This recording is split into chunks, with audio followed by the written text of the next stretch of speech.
오늘 우리에게 주신 하나님 말씀은 사무엘상 25장 1절에서 13절까지입니다.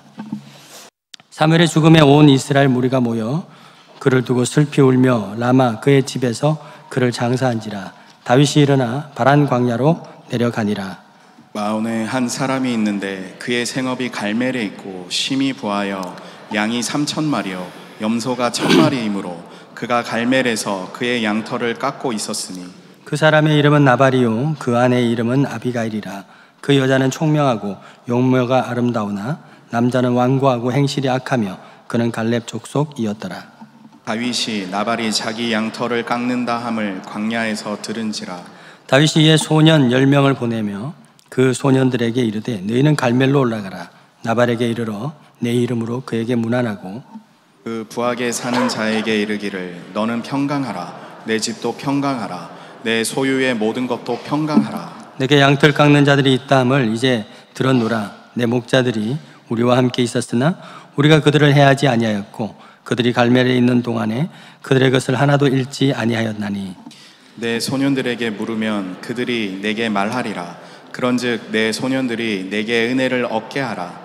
우리가 좋은 날에 왔은즉 내 손에 있는 대로 내 종들과 내 아들 다윗에게 주기를 원하노라 하더라 하라. 다윗의 소년들이 가서 다윗의 이름으로 이 모든 말을 나발에게 말하기를 마치매 나발이 다윗의 사환들에게 대답하여 이르되 다윗은 누구며 이새의 아들은 누구냐. 요즘에 각기 주인에게서 억지로 떠나는 종이 많도다. 내가 어찌 내 떡과 물과 내 양털 깎는 자를 위하여 잡은 고기를 가져다가 어디서 왔는지도 알지 못하는 자들에게 주겠느냐 한지라.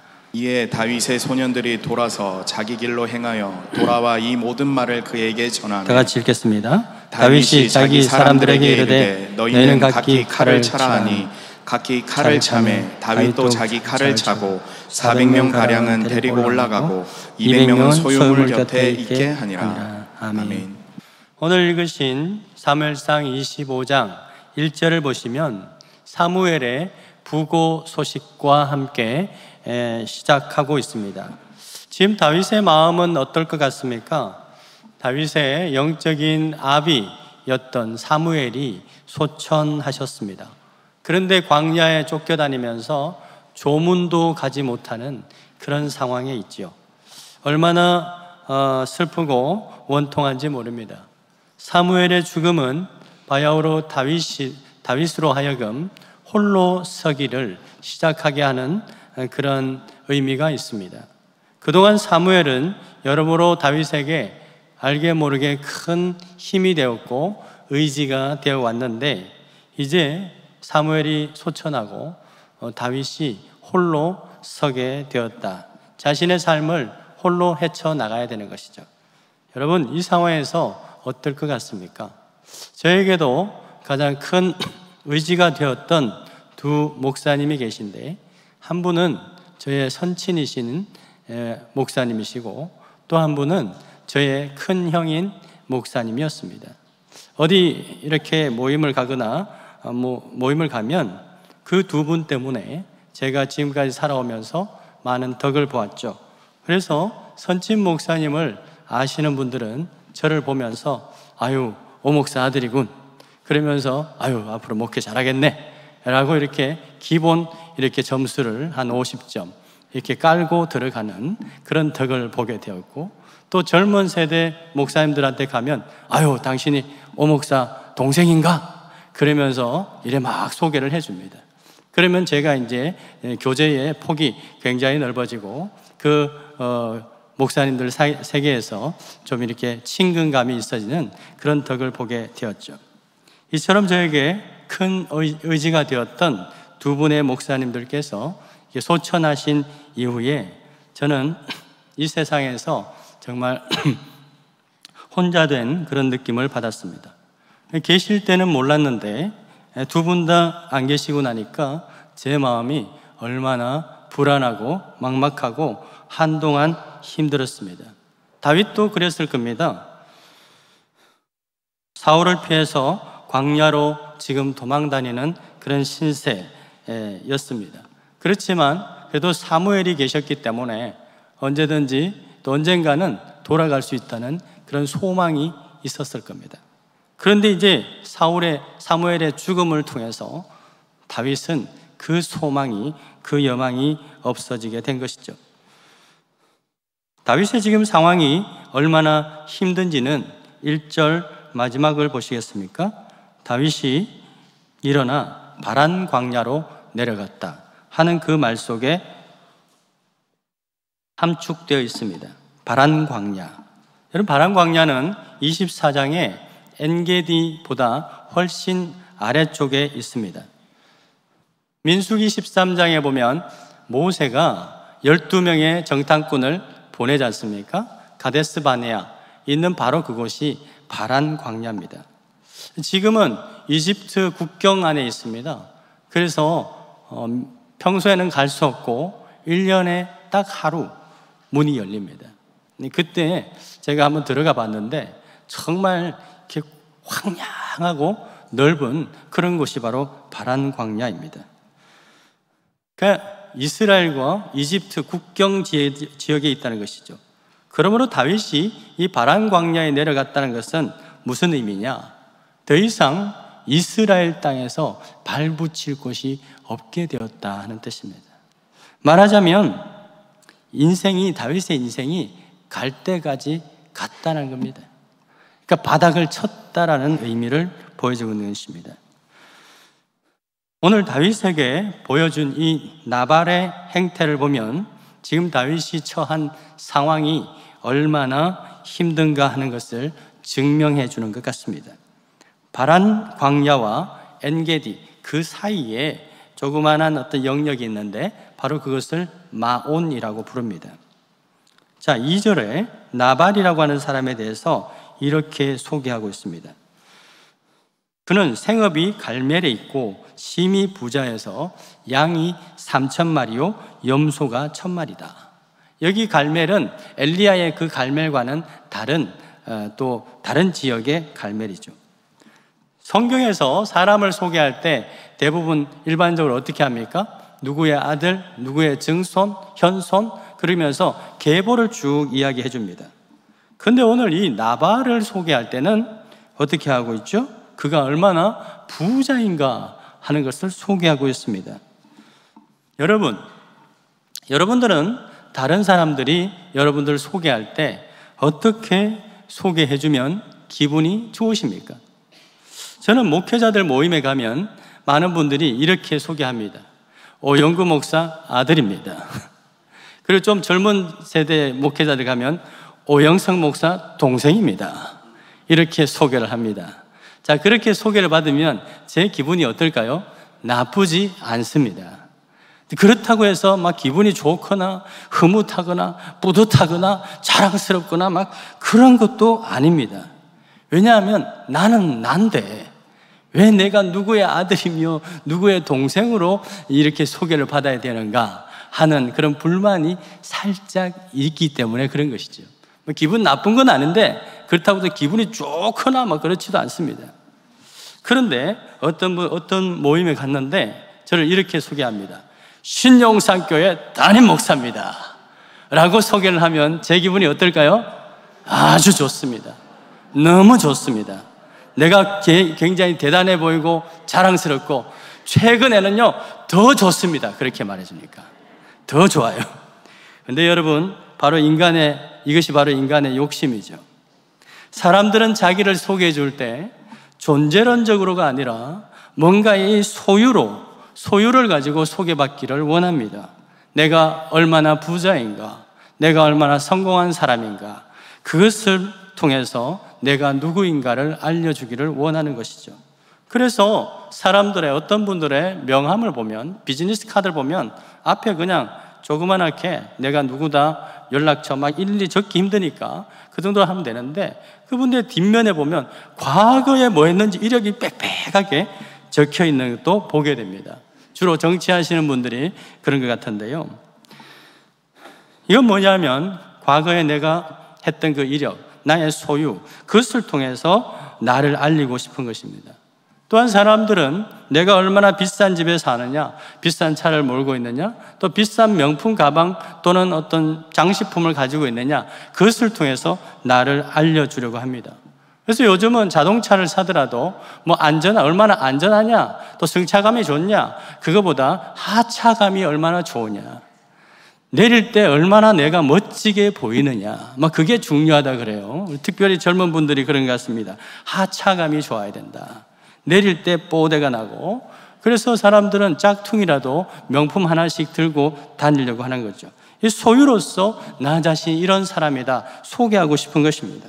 오늘 이 나발을 소개하는 데 있어서 그의 다른 게 아니라 그의 소유가 얼마인가 하는 걸 보면 이 사람이 얼마나 소유에 집착하고 있는 사람인가 하는 것을 알 수가 있습니다.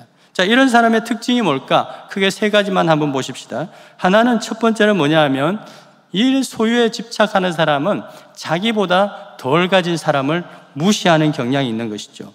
왜? 사람을 평가할 때도 얼마나 가졌느냐, 얼마나 성공했느냐를 가지고 보기 때문에 그런 것입니다. 다윗이 소년 10명을 나발에게 보냅니다. 먹을 것을 좀 나누어 달라고 요청을 하죠. 그때 그가 한 말이 뭐죠? 우리 10절 한번 보실까요? 보시면 나발이 이렇게 말합니다. 다윗이 누군데?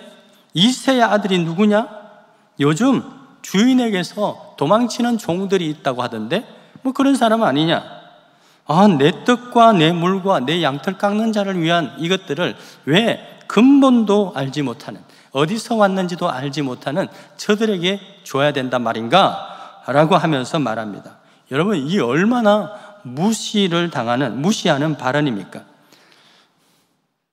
다윗이 아무것도 없이 바람 광야에 쫓겨 사니까 이렇게 완전히 무시하고 있는 거죠. 여러분, 혹시 살면서 이와 비슷한 일을 당한 적 혹시 있습니까? 내가 좀 잘 나갈 때, 뭔가 좀 잘 될 때는 사람들 어디 가면 저 멀리서 쫓아와가지고 막 인사를 합니다. 제가 누구누구입니다 하면서 막 링크를 막 그래요. 누구 아십니까? 제가 그 친구입니다. 그 사돈의 8천입니다. 그래서 링크를 막 걸어가지고 어떻게든지 나하고 알려고 그렇게 노력하다가, 그런데 내가 좀 어려움에 처했습니다. 그래서 도움을 요청하려고 전화를 딱 걸었는데 그 사람이 하는 말이 누구시지요? 누구? 그때 예 하고 끊는 그런 경험 혹시 당한 적 있으십니까? 얼마나 무시당한지 모릅니다. 여러분, 살다가 이런 누구한테 인사는 받지 못해도 이런 무시를 안 당한 것만으로도 큰 복이다 생각하시면 좋겠습니다. 혹시 이런 일을 당하면 정말 모욕적이죠. 다윗이 이런 모욕을 나발에게 받은 것입니다. 나발이 그런 사람이기 때문에 그렇죠. 예수님도 마찬가지입니다. 예수님만큼 무시당한 적이 있습니까? 오병이어, 기적, 이런 거 먹을 거 주고 고쳐주고 이럴 땐 사람들이 막 옵니다. 아는 척 하죠. 다윗의 자손이고 나사렛 출신이고 나도 나사렛 놀러 가봤는데 그러면서 막 아는 척 합니다. 그러다가 나중에 예수님께 십자가 할 때 다 모른 척 하죠. 다 모른 척 합니다. 베드로는 그렇게 다녔는데 3번이나 맹세하면서 그 사람 모른다고 그렇게 했던 것이 바로 그렇게 당했던 분이 예수님 아닙니까? 그렇게 무시한 사람들이 뭐예요? 다 소유에. 예수님 쫓아다녀도 내가 우하고 좌하고 소유의 목적이 있었기 때문에 예수님이 소유가 없어지자 다 도망가는 거예요. 여러분, 두 번째 특징이 뭐예요? 은혜를 모른다. 은혜를 모른다. 여기 다윗이 나발에게 요구한 게 뭐냐면 지금까지 당신이 별탈 없이 이 소유를 모을 수 있었던 것은 다윗의 군대 600명이 너를 지켜줬기 때문이다. 그렇기 때문에 있는 걸 좀 나누어 주는 것은 당연하지 않겠나 하는 것을 요청하고 있는 것입니다. 그 은혜를 입은 자로서 그 은혜를 함께 나누어 달라는 것이죠. 여러분, 사실 그렇습니다. 우리가 잘 아는 아라비안 나이트 보셨죠? 그게 많은 도적대들이 나오지 않습니까? 그 동네가 이 바람광야 이 동네예요. 이 동네 도적제들이 많았어요. 그리고요, 여러분, 다윗 공동체 600명 이들이 도적대로 변하면 어떻게 될까요? 난리 나는 거죠. 그런데 다윗이 그렇게 안 한 거죠. 그리고 오히려 이 바람광야에서 이 마온에 있는 이 나발의 이 가산들을 다 지켜준 거예요. 다른 도적들을 막아준 것이죠. 그런데 16절 보세요. 16절 바로 이러한 사실, 이 다윗이 아니었으면 나발이 이만큼 재산을 모을 수도 없었을 거예요. 16절에 보면 나발의 하인도 이걸 인정하고 있습니다. 그들이 우리의 남이 되어 주었다. 그런데요, 소유로서 자기 자신을 나타내려고 하는 사람은요, 이걸 인정하기를 싫어해요. 제가 철없을 때 저는 누구의 아들입니다, 누구의 동생입니다로 소개받는 것이 싫었던 이유가 바로 동일한 거죠. 소유로서, 내 소유로서 내가 인정받고 싶은 거예요. 왜냐하면 그걸 인정하게 되면 내가 지금 가진 이 소유가 내 현재의 모습이 내 혼자만의 힘이 아니라 누군가로부터 덕을 보았기 때문에, 그렇게 되면 내 존재 가치가 떨어진다고 생각하게 되는 거죠. 그게 바로 나발인 거예요. 그래서 인정하고 싶지 않은 것입니다. 누군가의 은혜를 입었다는 것을 인정하기를 싫다는 거예요. 인정하는 순간 내 가치는 떨어진다는 거죠. 내 혼자 다 했다는 겁니다. 은혜를 모르니까 어때요? 나눔에 인색하죠. 은혜를 아는 사람만이 또한 은혜를 나눌 줄 압니다. 돈이 많다고 나눔을 잘하나요? 아무리 돈이 많아도 이것이 바로 은혜입니다. 그런 것을 고백하지 않으면 베풀 줄 모릅니다. 나발이 그런 사람이죠. 다윗 덕분에 자기 재산이 이만큼 지킬 수 있었다는 사실을 인정하기 싫은 거예요. 그러니까 다윗이 요청이 왔을 때 걔가 누군데? 그러는 거예요. 걔가 누군데? 난 모른다는 거죠. 은혜 입은 자라는 사실을 인정하기 싫은 것입니다. 더구나요, 지금은요, 은혜를 입고 안 입고를 떠나서요, 그래도 양털 깎는 기간이거든요. 이 양털 깎는 기간은요, 그냥 나누어 주는 기간이에요. 축제 기간이거든요. 밀보리를 수확할 때도 축제이지만, 그죠? 양털을 깎는 기간은, 저 광야는요, 밀보리 없으니까 양털을 깎는 기간이 축제 기간. 이 기간은요, 누구든지 나누는, 그 기쁨을 나누는 기간이에요. 자, 그런 축제가 없다 할지라도, 고대 근동의 이 중동 지방에서는요, 손님이 왔을 때 그들을 융숭하게 대접하는 것이 기본적인 상식이요, 기본적인 윤리인 것입니다. 나그네를 대접해야 되는데 최소 방문을 하면 며칠을 대접해 줘야 되냐면 3일을 대접하는 것이 최소예요, 최소. 왜냐하면 그 전에 3일 길을 걸어왔기 때문에, 3일 길을 또 음식을 가져왔기 때문에 이분들이요, 3일 걸어왔다는 것은 지칠 대로 지쳐있고 먹을 것이 아무것도 없다는 것을 의미합니다. 그래서 3일 동안 묵게 하고, 갈 때는 3일치 먹을 물과 또 음식을 줘서 보내는 것이 기본 상식이에요. 그런데 나발은 안 하겠다는 거예요. 나가라는 거예요. 이건 무슨 말이냐면, 이건 살인행위예요. 살인행위. 3일 길을 가야 되는데 물도 없죠, 먹을 것도 없죠. 살인행위인 거예요. 오늘날 형법에 의하면요, 이것은 미필적 고의에 의한 살인행위입니다. 고대 사회에서 그렇게 인식을 했는 거예요. 그러니까 이 나발은 최소한의 그 윤리도 지키지 않는 사람이었습니다. 왜 그렇습니까? 이 은혜를 모르기 때문에. 여러분, 우리 사회가 서로 은혜를 주고 은혜를 받는 사회가 가장 안전하고 행복한 사회가 될 수 있다는 그 사실을 기억하셔야 되는데, 이 나발은 그걸 인정하지 않는 것입니다. 그래서 그의 이름이 뭐예요? 나발. 뜻이 뭐냐면 어리석은 말만 나발. 어리석다, 멍청하다, 이런 뜻입니다. 여러분, 세상에서 가장 어리석고 멍청한 사람이 누굽니까? 너 혼자, 너 없어도 나 살 수 있다는 사람이에요. 특히 요즘 그런 사람들이 많아지죠. 사람과 소통을 또 어려워하고 서로 도움 주고 도움받고 갖는 이런 관계들을 귀찮아하는 것입니다. 왜냐하면 혼밥이다, 이게 혼자서 살 수 있는 모든 것들이 많이 갖추어져 있어요. 혼자 볼 수 있는 것도 많죠. 그러니까 그런 거예요. 필요성을 느끼지 못하는 것입니다. 특별히 아파트 주거 문화에 살면서 더더욱 그런 것 같아요. 문 딱 닫고 가면요, 옆집에서 굶어 죽는지 아파 죽는지 모르는 거예요.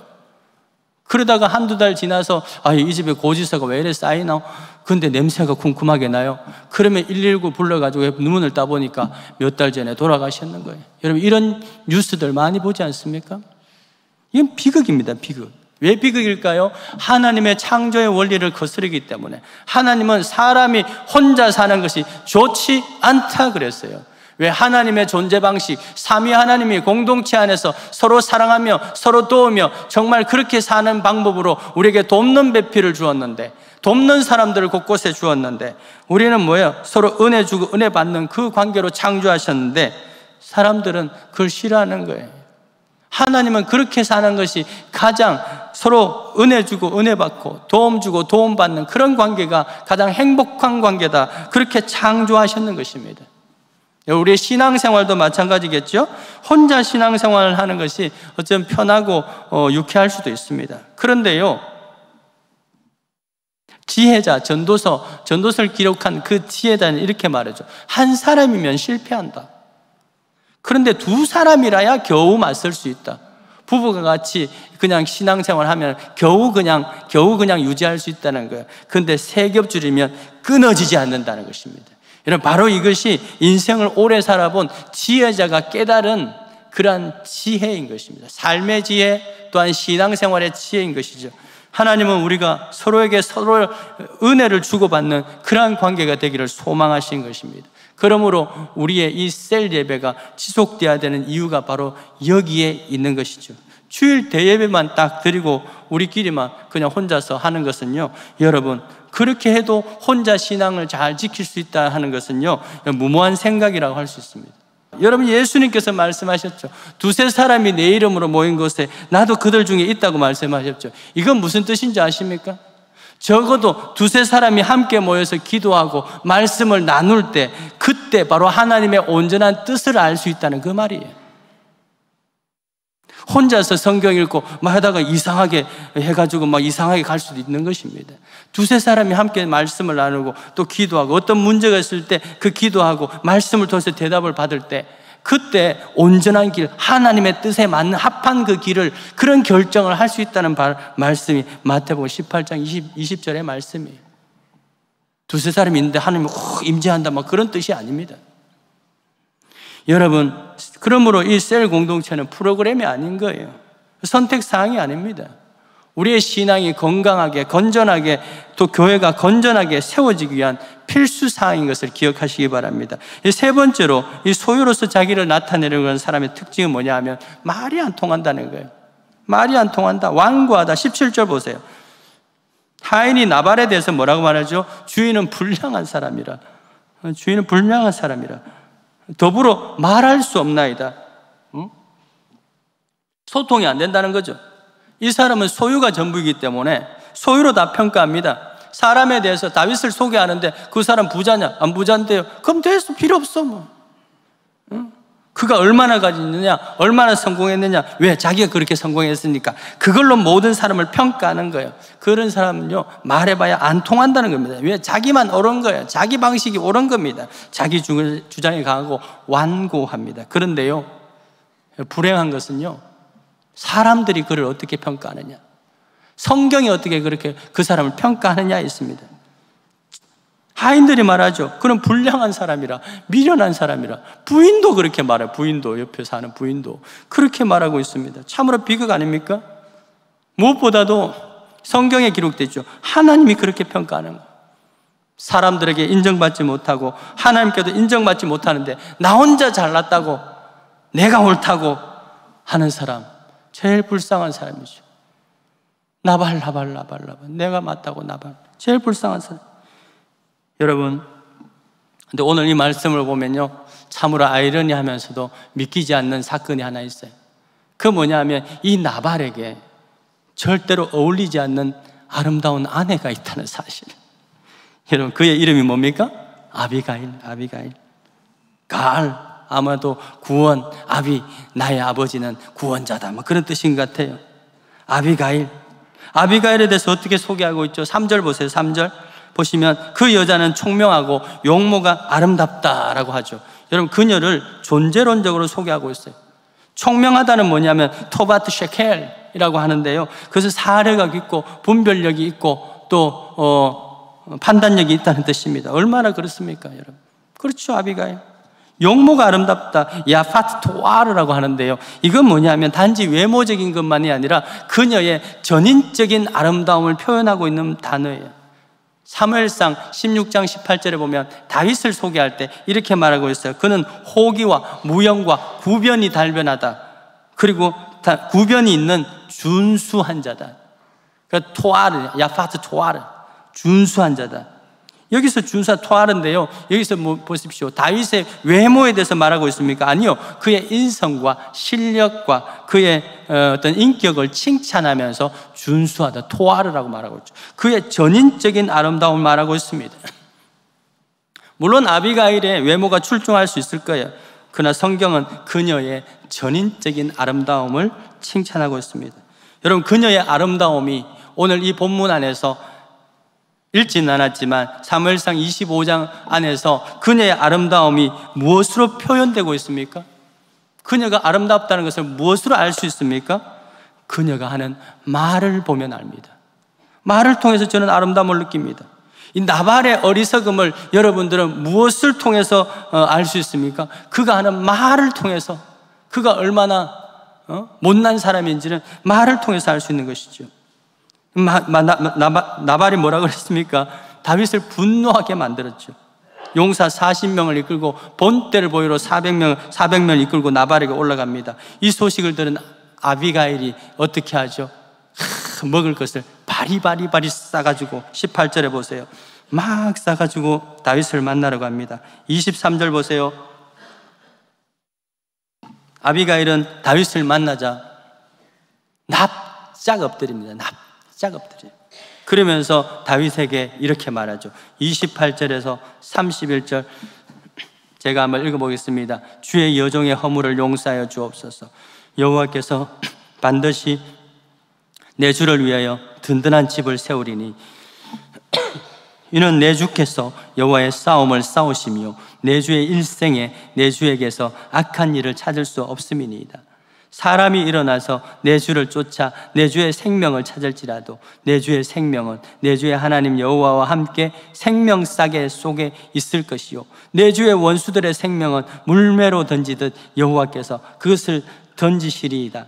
30절 31절 여러분 읽어주시겠습니까? 시작. 여호와께서 내 주에 대하여 하신 말씀대로 모든 선을 내 주에게 행하사 내 주를 이스라엘의 지도자로 세우실 때 내 주께서 무죄한 피를 흘리셨다든지 내 주께서 친히 모병하셨다든지 함으로 말미암아 슬퍼하실 것도 없고 내 주의 마음에 걸리는 것도 없으시리니 다만 여호와께서 내 주를 후대하실 때에 원하건대 내 주의 여종을 생각하소서. 여러분, 아비가일은 시종일관 다윗에게 내 주 아도나이 아도니 내 주라고 말합니다.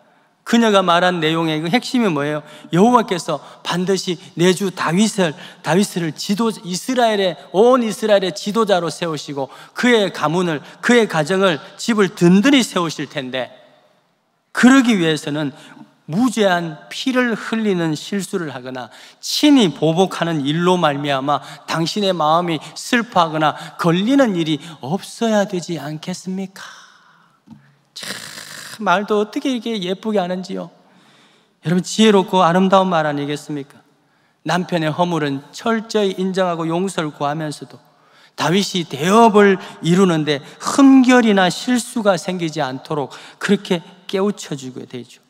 그렇게 하면서 자기 재산 다 지키고 있습니다. 여러분, 이걸 보면 나발이 지금 자기 재산을 이만큼 모으게 된 건 1차적으로 다윗의 도움이요, 2차적으로 누구의? 아내의 덕분이다. 아내가 살림을 얼마나 잘 사는지요. 나발이 문제 일으키면 가가지고 이렇게 해결하는 그런 아내, 우리 남편들 기억하세요. 아내 덕분에 이만큼 그래도 하고 있다. 그걸 꼭 기억해야 돼요, 여러분들. 응? 저도 아내 덕분에 여기까지 왔다는 거 공개적으로 시인하고 인정합니다. 예. 여러분, 저는 이 아비가일의 말과 행동을 보면 그녀의 진정한 아름다움을 느끼게 됩니다. 여러분, 다윗은 이 아름다운 여인 아비가일 때문에 다시 본연의 자리로 돌아올 수가 있었습니다. 여호와께서 보복하실 것이기 때문에 내 손으로는 왕을 해하지 않겠습니다 라고 말했던 그 다윗이 오늘 이 나발 때문에 분노해가지고 스스로 복수하려고 했었죠. 그런데 아비가일의 그 아름다움에 매료가 되어가지고 다시 그 실수를 범하지 않고 본연의 자리로 오게 된 것이죠. 유진 피터슨이라고 하는 분은 아비가일에 대해서 이렇게 예찬하고 있습니다. 아름다운 존재 속에서 우리는 주님의 아름다움에 가까이 나아간다. 복수심에 사로잡혀 명예를 지키기 위해 나발을 해치려고 날뛰다가 주님의 아름다움을 거의 떠나버린 다윗을, 지워버린 그 다윗을 주님의 아름다움에 다시 접촉하도록 한 것은 아비가일의 아름다움이었다. 이게 무슨 말이에요? 불량한 나발 때문에 분노에 차서 주님과 멀어져 가지고 실수하고 흠결이 있고 그런 그 복수를 하려고 했던 그 다윗이 아비가일의 그 아름다움 때문에 다시 회개하고 주님의 그 아름다움에 다시 가까이 가게 되었다는 것이죠. 자칫 하나님의 대업을 거스르려고 했던 그 다윗의 분노를 가라앉히고 다윗의 본질적인 그 사명을 또 주님의 그 성품을 다시 회복하게 하던 그 아름다운 것이죠. 사랑하는 여러분, 그리스도인들이 갖고 와야 될 아름다움이 바로 이런 것입니다. 교회가 갖고 와야 될 아름다움이 무엇입니까? 세상 사람들은 온갖 소유로서 자신의 아름다움을 가꾸고 그 소유물이 내 자신의 아름다움이라고 그렇게 소개하고 가시하려고 합니다. 그러나 여러분, 그리스도인이 갖고 와야 될 아름다움은 질적으로 본질적으로 다른 것이죠. 여러분 몇 주 전에 예수님의 상상도를 보셨죠? 참 못생겼죠. 그런데 왜 화가들은 예수님을 그릴 때 유럽에 있는 아주 좋은 잘생긴 그런 얼굴로 그릴까요? 그것은 예수님의 삶과 예수님의 말씀을 보니까 그 전인격적인 그런 아름다움을 표현하기 때문에 그렇게 표현할 수밖에 없는 것입니다. 베드로는 이 그리스도인의 아름다움에 대해서 이렇게 말하고 있어요. 베드로전서 3장 3절 4절 우리 다 같이 한번 읽어보실까요? 너희의 단장은 머리를 꾸미고 금을 차고 아름다운 옷을 입는 외모로 하지 말고 오직 마음에 숨은 사람을 온유하고 안정한 심령에 썩지 아니할 것으로 하라. 이는 하나님 앞에 값진 것이니라. 하나님 앞에서 아름다운 것이 뭐예요? 안정한 심령은 정숙한 마음이에요. 베드로는 하나님 앞에서 아름답고 값진 것은 온유하고 정숙한 마음이라고 했어요. 왜 그렇습니까? 아비가일이 그런 아름다움이었고 예수님이 그런 아름다움을 가졌기 때문입니다. 여러분, 예수님도 그랬잖아요. 아름다운 돌과 헌물로 꾸며진 이 헤롯 성전을 보면서 이것들이 날이 이르면 돌 위에 돌 하나도 남지 않고 다 무너질 것이다 라고 그랬지 않습니까? 여러분, 소유물로 지어진 이 아름다움은요, 시간이 지나면 다 낡아지고 헤어지고 없어지기 때문이죠. 우리 신용산교의 아름다움은 다른 것이 있는 것이 아니에요. 그것은 제 생각에는요, 이렇게 아름다운 성전을 이루기 위해서 헌신하는 성도들이 진짜 아름다운 줄 믿으십니까? 저는 그렇게 고백하고 싶습니다. 힘들지만 이곳 저곳에서 섬기는 분들이 제일 아름다워요. 화가 나지만 그래도 참으려고 하는 그분들 보면 너무너무 아름다워요. 서로의 필요를 나눠주고 아픈 자를 방문하고 또 신방을 하고 병원을 찾아가고 그런 분들 보면 참 아름다워요. 수요일마다 또 금요일마다 매주 정말 전도 물품을 들고 학교 앞으로 교회 주변으로 복음을 전하는 그 발길이 너무 아름답습니다. 샬롬 페스티벌 하자고 하니까 벌써부터 VIP를 누굴 해야 되나 보고 기도하는 그분들 보면서 너무너무 아름다운 거예요. 그래서요, 저는 이렇게 쓸 겁니다. 우리 신용산교회는 아름다운 사람들이 많아서 좋아요. 여러분, 따라 하든지 말든지, 응? 우리 신용산교회는 아름다운 사람들이 많아서 좋아요. 여러분, 우리 교회 가장 최고의 자랑이 요게 될 수 있기를 축원드립니다. 여러분, 이렇게 아름다운 사람들로 가득한 교회에는 어떤 능력이 있는 줄 아십니까? 세상에서 어리석은 나발과 같은 사람에게 무시당하고 멸시당해서 분노가 가득 차 있던 사람이 이 아름다운 교회에 왔다가 이 아름다움을 보고 마음이 누그러지고 다시 주님께로 가까이 나아가는 그런 치유의 기적이 있게 되는 것입니다. 가정에서 열받아서 못 사내 하던 사람들이 아름다운 셀원들과 대화하다가 사랑과 긍휼의 마음이 회복되고 다시 아름다우신 그 주님께로 가까이 나가게 되는 그런 기적의 역사가 어떻게 해요? 아름다운 사람들로 가득한 교회가 주는 능력이라고 하는 것이죠. 그래 되기를 축원드립니다. 아름다우신 여러분들, 우리 서로 옆에 분과 함께 이렇게 인사하면 좋겠습니다. 한번 옆에 분 보십시다. 인사하실 때 오늘따라 유난히 아름다워 보십니다. 오늘따라 유난히 아름다우십니다. 여러분, 인사를 했으면, 받았으면 또 답사를 해야 되죠. 이렇게 답사하십시다. 내가 마치고 커피 사겠습니다. 빨리 해요, 빨리. 부디 지금보다 더 아름다운 성도, 더 아름다운 가정, 더 아름다운 교회 되기를 주의 이름으로 축원드립니다. 기도하십시다. 하나님 아버지요, 아름다우신 그 주님이 우리 안에 충만히 거하게 하여 주시옵소서. 그 주님의 그 아름다우심으로 이 예배당이, 이 성전이 가득 차게 하여 주시옵소서.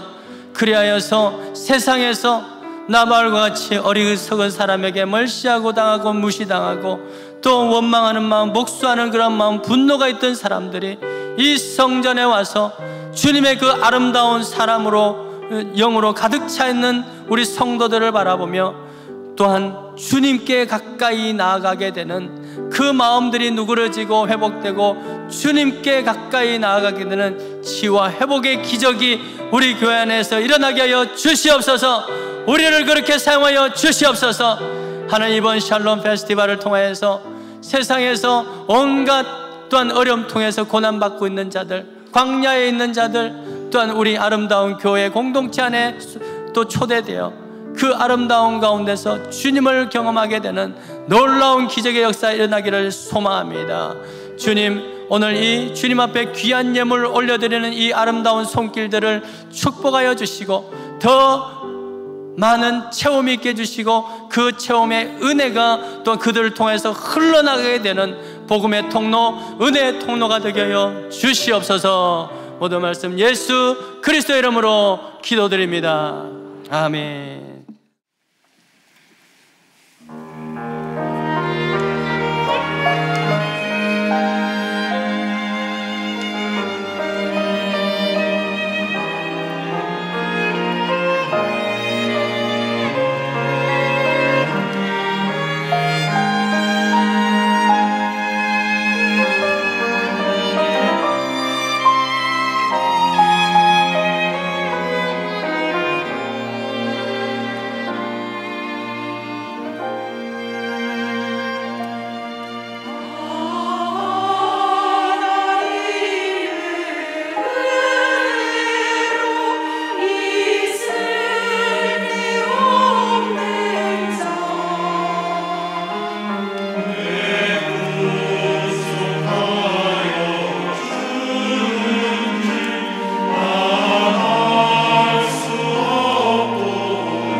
가장 아름다우신 우리 주 예수 그리스도의 은혜와 하나님 아버지의 그 가장 아름다우신 그 사랑과 지금도 우리 안에 내재하시어 그리스도인으로서 진정한 아름다움이 무엇인지를 말씀하시고 그것을 날마다 새롭게 하시고 가꾸어 주시는 보혜사 성령님의 충만하심과 그 지혜가 우리 모든 성도들 머리 위와 가정 위에 일터 위에 세계 선교 그 현장 가운데 영원토록 함께 있어지이다.